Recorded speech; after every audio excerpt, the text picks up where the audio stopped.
Hi, ഞാൻ Amrita S Panicker. ഞാൻ Eduflairൽ A2 സ്റ്റുഡൻ്റാണ്. അപ്പോൾ ഇന്നത്തെ നമ്മൾ ജർമ്മൻ പഠിക്കാൻ പോകുന്നത് നമ്മൾ ഇൻട്രൊഡ്യൂസ് ചെയ്യുമ്പം നമ്മൾ ആദ്യം പറയുന്നത് നമ്മുടെ നെയിം ആയിരിക്കും. അപ്പോൾ നമ്മൾ ജർമ്മനിൽ എങ്ങനെയാണ് നമ്മൾ നെയിം ചോദിക്കുന്നതെന്നും അതിന് നമ്മൾ ഉത്തരം കൊടുക്കുന്നതെന്നും ആണ് നമ്മൾ പഠിക്കാൻ പോകുന്നത്. അപ്പോൾ നമ്മൾ ഇംഗ്ലീഷ് ചോദിക്കുന്നത് എങ്ങനെ, വാട്ട് ഈസ് യുവർ നെയിം? അത് ജർമ്മനിൽ നമുക്ക് ഫോമലായിട്ടും ഇൻഫോമലായിട്ടും ചോദിക്കാം.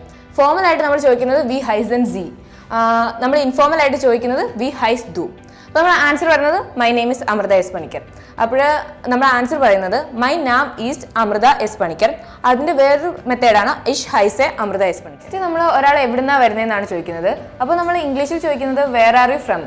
അത് നമ്മൾ ജർമ്മനിയിൽ ചോദിക്കുന്നത് വോഹർ കോമൻ സി, അത് ഫോമലാണ്. അടുത്ത നമ്മൾ ഇൻഫോമലായിട്ട് ചോദിക്കുന്നത് വോഹർ കോംസ് ദു, കോംസ് എന്നാണ് അവിടെ പ്രൊനൗൺസ് ചെയ്യുന്നത്. അപ്പോൾ നമ്മൾ റിപ്ലൈ എടുക്കുന്നത് I am from India, so ഇഷ് കോമെ ഔസ് ഇന്ത്യൻ, അങ്ങനെയാണ് ജർമ്മനിയിൽ പറയുന്നത്. സോ ഇന്നത്തെ സെക്ഷൻ അവസാനിച്ചിരിക്കുന്നു. അടുത്തൊരു സെക്ഷനുമായി വീണ്ടും കാണാം. Eduflair. Transform your life with Eduflair.